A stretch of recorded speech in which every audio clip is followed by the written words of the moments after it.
আসসালামু আলাইকুম। আমি শুধু চেয়েছি তোমায় এই গল্পের ১৫ নাম্বার পর্ব নিয়ে আয়সা পড়ছি। মস্কোতে তুষারপাত হচ্ছে অবিরত। বাইরের প্রকৃতি বরফের আস্তরণে ঢাকা পড়ে ধারণ করেছে শ্বেত বকের মতোই ধবধবে সাদা বর্ণ। প্রচণ্ড ঠান্ডায় জনজীবন ব্যাহত হবার উপক্রম। অথচ বছরের এই সময়গুলোতেই মাফিয়ারা থাকে সবচেয়ে বেশি সক্রিয়।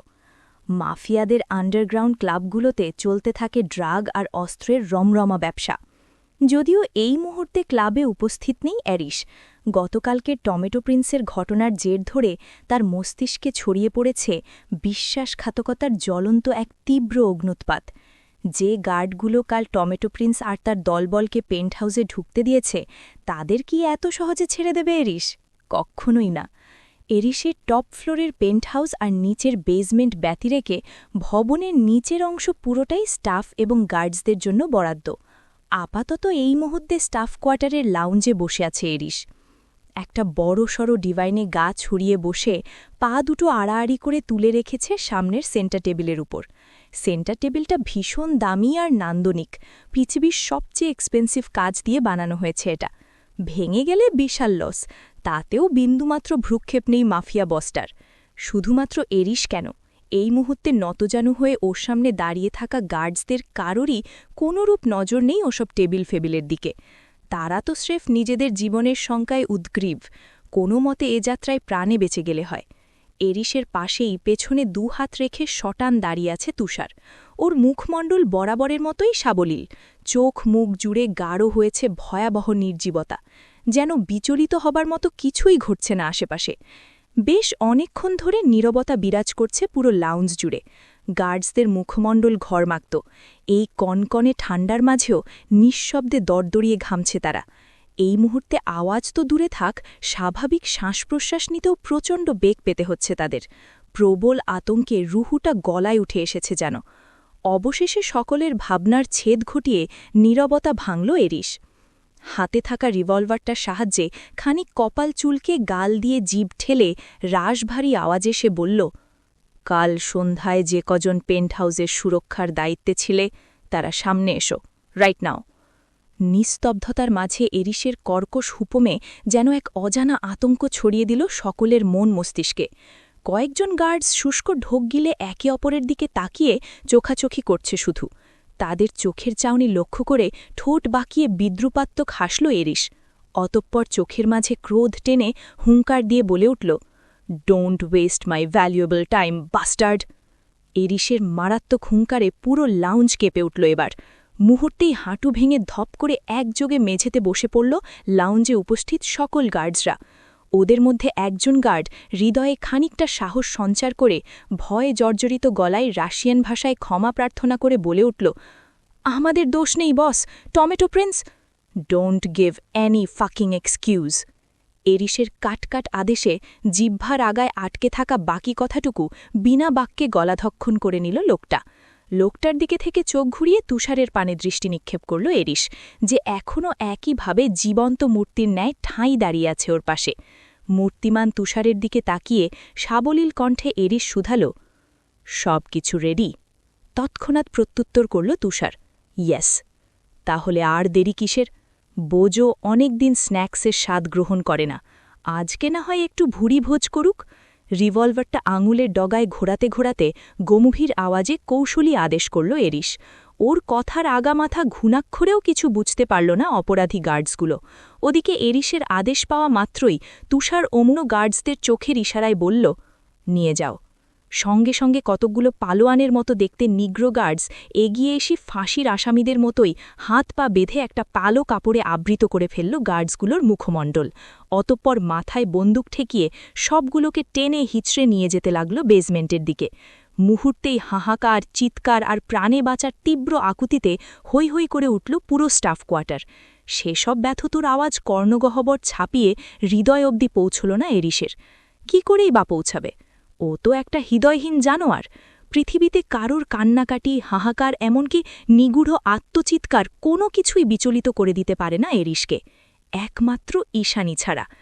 কোনো এক অজানা কারণে ওই মেয়েটার কান্না দেখলে পুরো দুনিয়া ধ্বংস করে দিতে ইচ্ছে করে এরিসের। মাথা ঠিক থাকে না একদম। কি অদ্ভুত এক বিরক্তিকর অনুভূতি। আবারও সেই ঈশানী, মেয়েটা অদৃশ্য বলয়ের মতো চোখের সামনে না থেকেও মস্তিষ্কে ঘুরপাক খাচ্ছে সারাটাক্ষণ। এরিস বিরক্ত হয়। সাবলীল মুখশ্রী, সুডৌল ললাটদেশ সবকিছু কুচকে যায় হঠাৎ। অগতাতে বাইরের চেঁচামেচি আর মস্তিষ্কের ভাবনা দুটোই এড়াতে দু কানে ইয়ারপড গুজে ডিভাইনে মাথা এলিয়ে দিয়ে অক্ষিপল্লব বন্ধ করে নেয় নির্বিঘ্নে।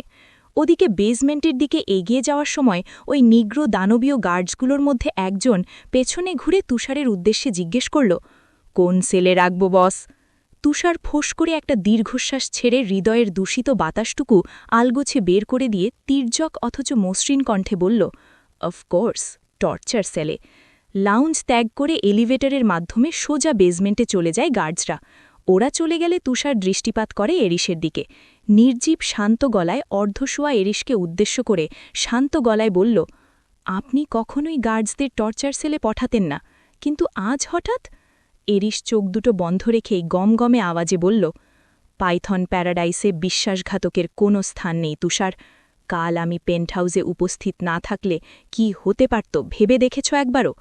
তুষার ভালো করেই জানে, কাল এরিস না থাকলে হয়তো ঈশানীকে তুলে নিয়ে যেত ওরা, কারণ এটাই আপাতত ওদের মোক্ষম উদ্দেশ্য। এরিস নিজের স্বার্থ ত্যাগ করে ওই একরত্তি মেয়েটাকে প্রোটেক্ট করতে চাইছে বারবার। ওই মেয়ের মাঝে কিছু তো রহস্য আছেই। আপাতত সেই অজানা রহস্য উদ্ঘাটনে মরিয়া ড্যানিয়েল।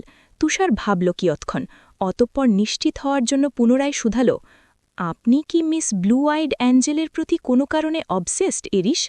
তুষারের করা স্পষ্ট প্রশ্নটা বিষাক্ত তীরের ভলার মতোই এরিসের মস্তিষ্কে গিয়ে বিঁধল হঠাৎ। ও চট করে উঠে দাঁড়াল ডিভাইন ছেড়ে। তুষারের দৃষ্টি এড়িয়ে বাইরের অবিরাম পেজা তুলোর মতো তুষারপাত দিকে গভীর দৃষ্টিতে চেয়ে তুষারের প্রশ্নটা সম্পূর্ণ উপেক্ষা করে গম্ভীর গলায় বলল, তুমি যা ভাবছ তেমন কিছুই নয় তুষার। আমার মাফিয়া প্যারাডাইজের দিকে যে হাত বাড়াবে সেই মারা পড়বে, কারণ এরিস ইউভান কাউকে সেকেন্ড চান্স দেয় না, কোনো দিন না। অথচ মিস ব্লু আইড অ্যাঞ্জেলকে হাজারটা সেকেন্ড চান্স দিয়ে বসে আছেন আপনি এরিস। হতাশায় দীর্ঘশ্বাস ছেড়ে তুষার মনে মনে নির্লিপ্ত কণ্ঠে কথাটা আওড়ালেও ঠোঁট নাড়িয়ে মুখে বলল, আপনাকে ডিস্টার্ব লাগছে, আজকের মতো পেন্টহাউসে গিয়ে রিল্যাক্স করুন, এদিকটা আমি সামলে নিচ্ছি। ঈশানীর জ্বরটা পুরোপুরি সারেনি এখনও। কাল সারা রাত তীব্র জ্বরে বেঘোরে বিলাপ করেছে মেয়েটা। ফ্লোরা ওর শিওরে বসে মাথায় জলপট্টি দিয়েছে সারাটাক্ষণ। ঈশানীর সাথে সাথে ফ্লোরাও ঘুমায়নি এক দণ্ড। ভোর রাতের দিকে ঘাম দিয়ে জ্বরটা কমে এলে স্বস্তিতে ঘুমিয়ে পড়ে ঈশানী। ফ্লোরা নিজেও একটু বিশ্রাম নেবার প্রয়াসে চলে যায় নিজের রুমে। আর এখন একটু বেলা ফুটতেই ঈশানীর জন্য গরম গরম স্যুপ বানানোর উদ্দেশ্যে কিচেনে এসে হাজির হয় ফ্লোরা। ব্যস্ত হাতে শুরু করে কাটাকাটির কাজ। ফ্লোরার মনোনিবেশ পুরোটাই স্যুপের হাঁড়িতে নিবদ্ধ। চামচ দিয়ে আলতো হাতে নেড়ে নেড়ে স্যুপের ঘনত্ব পরিমাপ করছে ফ্লোরা। ঠিক এমন সময় সদর দরজা ঠেলে ভেতরে প্রবেশ করে এরিস। ওর চোখে মুখে স্পষ্ট ক্ষুব্ধতা, দেখেই বোঝা যাচ্ছে বিশেষ কোনো কারণে বেজায় চটে আছে সে। লম্বা পা ফেলে হনহনিয়ে দোতলায় অফিস রুমের দিকে যেতে যেতে গম্ভীর গলায় ফ্লোরাকে আদেশ করে ও বলল, ব্ল্যাক স্প্রেসো উইদাউট সুগার। যাত্রাপথে কথাটা বলে হাওয়ার বেগে দোতলায় চলে গেল এরিস। ফ্লোরা হ্যাঁসূচক মাথা নাড়িয়ে আবারও মন দিল সুপে। ওকে উদাস লাগছে ভীষণ। এরিস যখন গটগটিয়ে উপরে চলে যাচ্ছিল তখনই রুম থেকে বেরিয়ে এসে কিচেনে উপস্থিত হয় ঈশানী। এরিসের চড়া হুকুম শুনে ওর যাওয়ার দিকে একপল চেয়ে মেয়েটা উদাসীন ভঙ্গিতে বলে ওঠে, চিনি ছাড়া স্প্রেসো, ইয়াক, এতটা তেতো পানীয় কেউ কি করে পান করতে পারে? উনি কি আদৌ মানুষ? ঈশানীর আওয়াজ পেয়ে ঘুরে তাকালো ফ্লোরা। উদ্বিগ্ন হয়ে ওর কপালে আলতো হাত রেখে জ্বরের অবস্থা পরিমাপ করে স্বস্তির নিঃশ্বাস ছেড়ে বলল, জ্বরটা একদম নেই, বুঝে শুনে ঠান্ডাটা লাগিও কেমন? ফ্লোরার কথা শুনে আন্তরিকতায় ঠোঁট প্রসারিত করল ঈশানী। অতঃপর ওর হাতটা নিজের হাতের মধ্যে নিয়ে কৃতজ্ঞতা জড়ানো কণ্ঠে বলল, কাল রাতের জন্য তোমাকে ধন্যবাদ ফ্লোরা। সত্যি ধন্যবাদ দিতে চাও? চোখ ছোট ছোট করে শুধালো ফ্লোরা। ঈশানী ফিক করে হেসে জবাব দিল, সন্দেহ আছে? তৎক্ষণাৎ মুখের সামনে কফির মগটা ধরে ঠোঁট উল্টালো ফ্লোরা। ড্যাব ড্যাব করে তাকিয়ে আদুরে স্বরে বলে উঠল, এটা এরিসের অফিস রুমে রেখে এসো না প্লিজ, চিন্তা নেই, দেখা নাও হতে পারে, কারণ এরিস এ সময় নিজের কক্ষে থাকে, আর যদি দেখা হয়ে যায় তাহলে। ফ্লোরা কথা শেষ করার আগেই ঈশানী চোখ ছোট ছোট করে সন্দিহান গড়ায় বলে, তুমি কি কোনো কারণে ভয় পাচ্ছ ফ্লোরা? নিম্ন চাউনিতে উপর নিচ হ্যাঁ সূচক মাথা দোলালো ফ্লোরা, বলল, ও রেগে আছে বোধহয়। ঈশানী নতুন উদ্যমে শুধালো, তুমি এরিশকে ভয় পাও? তুষারকে আরও বেশি, মিনমিনিয়ে কথাটা বলে ফ্লোরা। ঈশানী আর কথা বাড়ায় না, ফ্লোরার হাত থেকে কফির মগটা নিয়ে ধীর কদমে এগিয়ে যায় এরিশের অফিস কক্ষের দিকে। এতক্ষণ ধরে ফ্লোরার সামনে নিজের মেকি আত্মবিশ্বাসটুকু অহর্নিশি ধরে রাখলেও সিঁড়ি ডিঙিয়ে দোতলার করিডোরে পা রাখতে না রাখতেই ভেতরের সব আত্মবিশ্বাস যেন কর্পূরের ন্যায় উবে গেল কোথাও। বুকের ভেতর জমে থাকা নিদারুণ আতঙ্ক আর দ্বিধাগ্রস্ততাটুকু একপাশে সরিয়ে ভীত হরিণীর ন্যায় কুণ্ঠিত কদমে সামনের দিকে এগিয়ে যেতে লাগল মেয়েটা। কক্ষের সামনে এসে কয়েকবার শুষ্ক ঢোক গিলে মনে মনে ঈশানী বলে, কফিটা রেখে আসারই তা ব্যাপার, কিচ্ছু হবে না, জানোয়ারটা রুমের মধ্যে না থাকলেই হলো। মনে মনে হাজারটা শান্তিবাণী আউড়ে নিজেকেই নিজে খানিকটা ধাতস্থ করে কাপা হাতে দরজা ঠেলে ভেতরে প্রবেশ করে ঈশানী। তবে ভেতরে প্রবেশের সঙ্গে সঙ্গে আচমকা থমকে গেল ওর দুপা। চোখের সামনে অনাকাঙ্ক্ষিত এক দৃশ্য দেখে অজান্তেই দুমড়ে মুচড়ে উঠল ভেতরের তনু হৃদয়টুকু। হৃদয়ের সঙ্গে তাল মিলিয়ে ঠকঠক করে কম্পিত হল হাতের মুঠোয় রাখা নিশ্চল কফি মগটাও। মাত্র কয়েক সেকেন্ডের একটা অনাকাঙ্ক্ষিত দৃশ্যপট মানুষপটে আটকে গেল ভীষণ জোরালো ভূমিকায়। একবার, শুধুমাত্র একটাবার সামনে তাকিয়েছিল ঈশা, ঠিক তখনই অক্ষিযুগল থমকে গেল সেই অনাকাঙ্ক্ষিত দৃশ্যের মাঝে। অফিস কক্ষের চেয়ারে নির্বিঘ্নে মাথা এলিয়ে দিয়ে গা ছড়িয়ে বসেছিল এরিশ।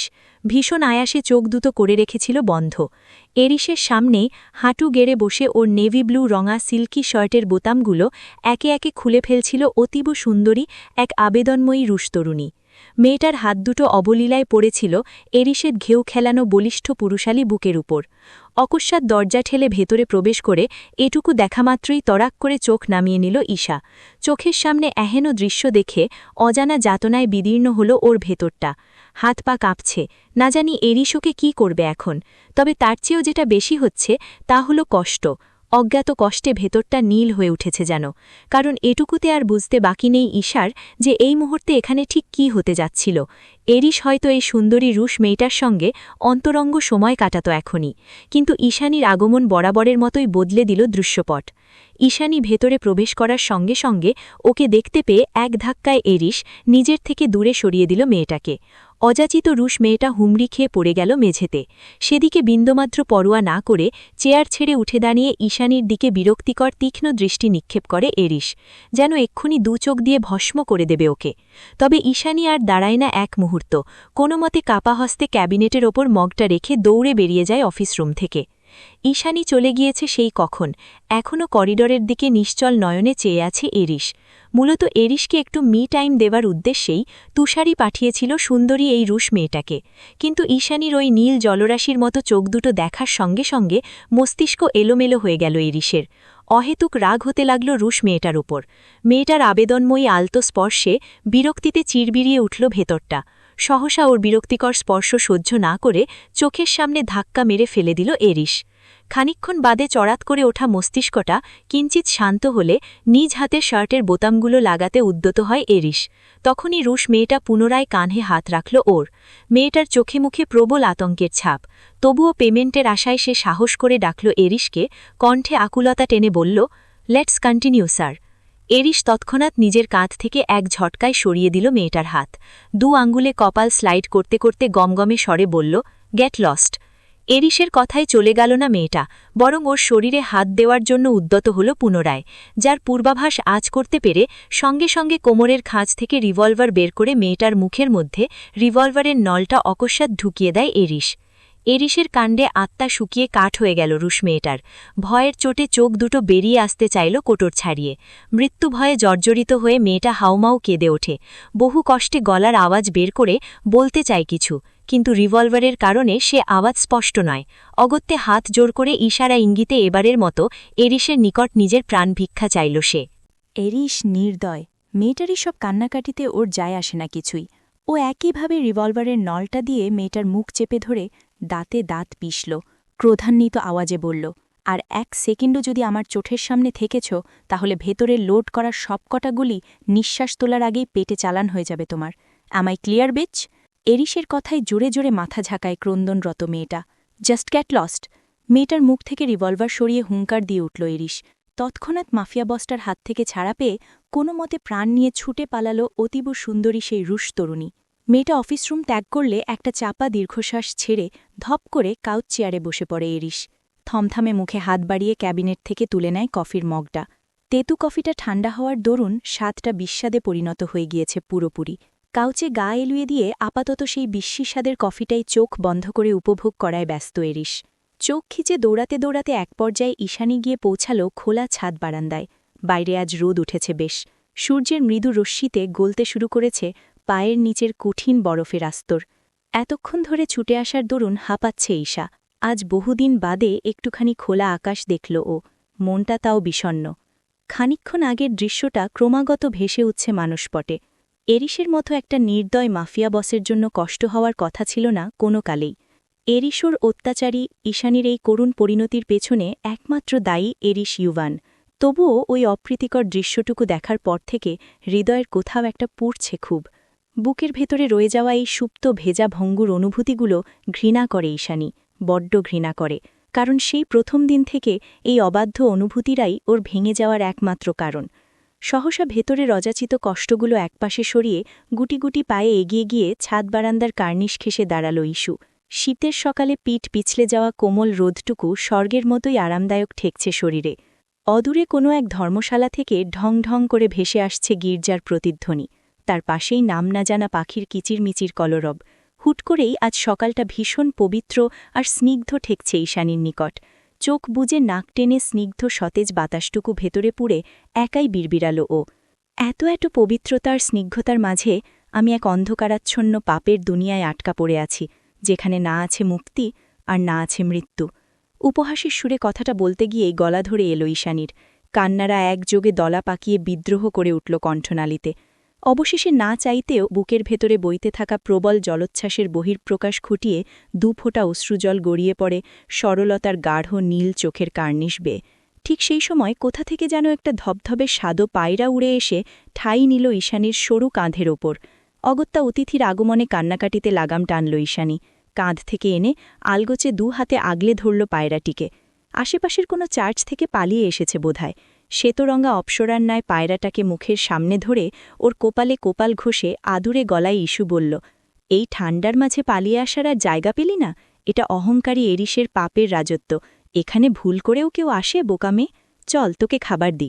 আদরে আলাপন শেষে নীরহারা অবলা পাখিটাকে সঙ্গে নিয়েই পেন্টহাউসের ভেতরে চলে যায় ঈশানী। গত বেশ কিছুদিন ধরেই পেন্টহাউসে আনাগোনা নেই এরিসের। আর এরিস পেন্টহাউসে না থাকার মানে হল সেই কটা দিন নির্দিষ্ট একটা গণ্ডির মধ্যে থেকেই মুক্ত আকাশে ডানা ঝাপটানো পাখির ন্যায় আনন্দে উল্লাসে দিন কেটে যায় ঈশানী আর ফ্লোরার। খুশির দিনগুলোকে মন খারাপ ছুঁতে পারে না ওদের। দুঃখগুলো পাছে হটিয়ে নিগূঢ় উল্লাসে সর্বক্ষণ মেতে থাকে দুজন। আজ তেমনই একটা দিন। এরিস, তুষার কেউই পেন্টহাউসে ফেরে নাই দেন। নিশ্চয়ই কোনো মিশন ফিশনে আটকা পড়েছে তারা। ওদিকে আজ সকাল থেকেই বৃষ্টির গতিতে তুষারপাত হচ্ছে আকাশ ছাপিয়ে। ভেলভেটের ন্যায় মসৃণ শুভ্র তুষারের আড়ালে ঢাকা পড়েছে প্রকৃতি। অথচ এই বিরূপ আবহাওয়ার মাঝেই এক বালতি জামাকাপড় ভিজিয়ে উদাস মুখে বসে আছে ফ্লোরা। ওর চোখে মুখে আহাজারি স্পষ্ট। মেয়েটাকে এমন মনমরা হয়ে বসে থাকতে দেখে ঈশানী ভ্রু কুঁচকে বলল, এই মেয়ে, মাফিয়াদের সঙ্গে থাকতে থাকতে আক্কেল জ্ঞান কী সব সাবান ফেনার সাথে গুলে খেয়েছ নাকি? এভাবে কেন বলছ? বিরস মুখে ঠোঁট উল্টাল ফ্লোরা। এভাবে বলবো না তো কিভাবে বলবো? ঘরে এতগুলা ওয়াশিং মেশিন থাকতে তুমি বালতি ভরে কাপড় কেন ভিজিয়েছ? এখন এগুলো কই শুকোতে দেবে শুনি? তুষার হাতে পরিষ্কার করা জামাকাপড় ছাড়া একদম পড়ে না, ওই জন্যই তো। বুঝলাম। ফোঁস করে নিঃশ্বাস ছেগে কথাটা বলে ঈশানী। কিন্তু এই সময় এমন মনমরা মলিন চেহারার ফ্লোরাকে দেখতে একদম ভালো লাগছে না ওর। তাই ওকে হাসানোর চেষ্টায় দুষ্টুমি করে ভেজানো কাপড় থেকে একটুখানি সাবান ফেনা নিয়ে লাগিয়ে দিল ফ্লোরার নাকের ডগায়। এই একটুখানি দুষ্টুমিতে গা ভাসিয়ে ফ্লোরা নিজেও যে ঈশানীর সঙ্গে পাঙ্গা দিয়ে ফেনা মাখামাখি শুরু করে দেবে, সেটা বোধহয় কল্পনাতেও অনুমান করেনি ইস্যু। যার ফলস্বরূপ কয়েক মুহূর্তের মাঝে পুরো লাউঞ্জ জুড়ে জলকেলি শুরু করে দিয়েছে ওরা দুজন। ওদের খিলখিল হাসির শব্দ আর অনর্গল ছোটাছুটিতে হুট করেই যেন প্রাণ ফিরে পেয়েছে বিস্তৃত জঙ্গলের মাঝে অবস্থিত মৃত্যুপুরীর ন্যায় নির্জীব এই মাফিয়া পেন্টহাউস। ক্লাব থেকে মাত্রই পেন্টহাউসে ফিরেছে অ্যারিস। ইদানিং পাইথন প্যারাডাইজের বিভিন্ন বিজনেস ক্লাবে ড্যানিয়েলের বেশ কিছু স্পাই ঢুকে পড়েছে। কাউকে অবশ্য শনাক্ত করতে সক্ষম হয়েছে গার্ডসরা। তবে অ্যারিস এখনও চুপচাপ অনুসরণ করে যাচ্ছে তাদের। কারণ তাদের এবারের টার্গেট এরিসের প্যারাডাইজ নয়, বরং অন্য কিছু, যার প্রেক্ষিতে এরিস আর তুষার দুজনই ড্যানিয়েলের উদ্দেশ্য জানার জন্য কিছুদিন ধরেই ছদ্মবেশে ঘুরে বেড়াচ্ছে শনাক্তকৃত স্পাইদের আশেপাশে। দুদিন ধরে না ফিরলেও আজ হুট করেই পেন্টহাউসে ফিরে এসেছে এরিস।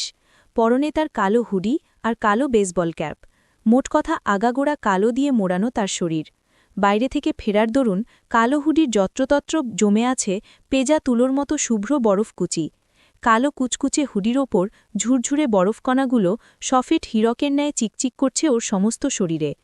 সদর দরজা খুলে ভেতরে ঢুকে বড় বড় পা ফেলে হনহনিয়ে দোতলার দিকে এগুচ্ছিল এরিস। ঠিক তখনই লাউঞ্জ থেকে ভেসে আসা অপার্থিব এক খিলখিল হাসির ঝঙ্কারে অকস্মাৎ মাঝপথে পা দুটো থমকে যায় লম্বাটে লোকটার। একটা সুমিষ্ঠ প্রাণচঞ্চল হাসির তরঙ্গে অভাবনীয় মাদকতা ছড়িয়ে পড়ে এরিসের কর্ণকুহুরে, যার দরুন নিজের অজান্তেই পুরোপুরি নিশ্চল হয়ে পড়েও। জীবনে প্রথমবার নিজের পেন্টহাউসে দাঁড়িয়ে এমন কিছুর মুখোমুখি হল এরিস। এমন মেয়েলি হাসির আওয়াজে কোনরূপ ভাবান্তর হওয়ার কথা ছিল না ওর, কিন্তু এই মুহূর্তে কিছুতেই এই প্রাণবন্ত হাসিটুকু উপেক্ষা করে সামনে এগোতে পারছে না এরিস। কোনো এক অদৃশ্য মায়াজাল চলন্ত পা দুটোকে নিদারুণ শক্তি বলে করে রেখেছে স্থির আর অচল। সহসা সেখানে দাঁড়ানো অবস্থাতে লাউঞ্জ থেকে ক্রমাগত ভেসে আসা হাসির আওয়াজ অনুসরণ করে তৎক্ষণাৎ এক ঝটকায় মাথার হুডিটা সরিয়ে পেছনের দিকে দৃষ্টি নিক্ষেপ করে এরিস। এই প্রথমবার ঈশানীকে এভাবে প্রাণ খুলে হাসতে দেখে কয়েক সেকেন্ডের মাঝে গতি হারায় ভেতরের অন্তঃকরণ। মাথা থেকে হুডি খোলার সঙ্গে সঙ্গে তার শরীরে লেগে থাকা ক্ষুদ্র বরফকণাগুলো ঝরঝর করে ছড়িয়ে পড়ে সমগ্র মেঝেতে। তকতকি শ্বেতপাথরের মেঝেটা ভরে ওঠে নোংরা জলে। তাতেও কোনরূপ ভ্রুক্ষেপ নেই এরিসের, কারণ হুডি সরিয়ে পেছনে দৃষ্টিপাত করতেই এরিস দেখতে পায় একটা অপরূপা নীলাম্বরী মেয়েকে, যে হাসছে, খিলখিলিয়ে হাসছে। তার হাসিতে মুখরিত হয়ে আছে সমগ্র পেন্টহাউস। মেয়েটার ঢলঢলে আদুরে মুখমণ্ডল জুড়ে ফেনায় মাখামাখি, তবুও তার হাসির ঝঙ্কার যেন অতুলনীয় এক বাদকের বাজানো মাদকীয় বাজনা। তার প্রাণোচ্ছল হাসির রিমঝিম আওয়াজ যেন কর্ণকুহুর ছাপিয়ে বহু বছর ধরে তালা লাগানো এরিসের হৃদ্গহীনে কড়া নেড়ে গেল আচমকা। নিজের অজান্তেই সেই তখন থেকে নিষ্প্রভ ক্লান্তিহীন চোখে মেয়েটার হাস্যোজ্জ্বল মুখের দিকে ফ্যালফ্যাল করে অবাক দৃষ্টিতে ঘাড় ঘুরিয়ে তাকিয়ে আছে এরিস। ওর নিগুড় চাউনি দেখে মনে হচ্ছে নীলাম্বরীর খিলখিল হাসির মাঝে এই মুহূর্তে পুরো দুনিয়া থমকে আছে ওর। ফ্লোরার সঙ্গে দুষ্টুমির এক পর্যায়ে ঈশানীর চোখ আটকে যায় সিঁড়ির সামনে স্তব্ধ হয়ে দাঁড়িয়ে থাকা নিষ্ঠুর মানবের চোখে। অগত্যেই বিনা দ্বিধায় মিলন ঘটে দুজোড়া অক্ষিযুগলের। ঈশানী খেয়াল করল এরিস ঘাড় বাঁকিয়ে অনুভূতিহীন চোখে ওর দিকেই একধ্যানে চেয়ে আছে শুধু। এরিসের এহেন অহেতুক নিষ্প্রভ চাউনিতে ভরকে যায় ইস্যু। মুহূর্তেই মলিনতা ঘিরে ধরে নীলাম্বরীর সমগ্র মুখমণ্ডল জুড়ে।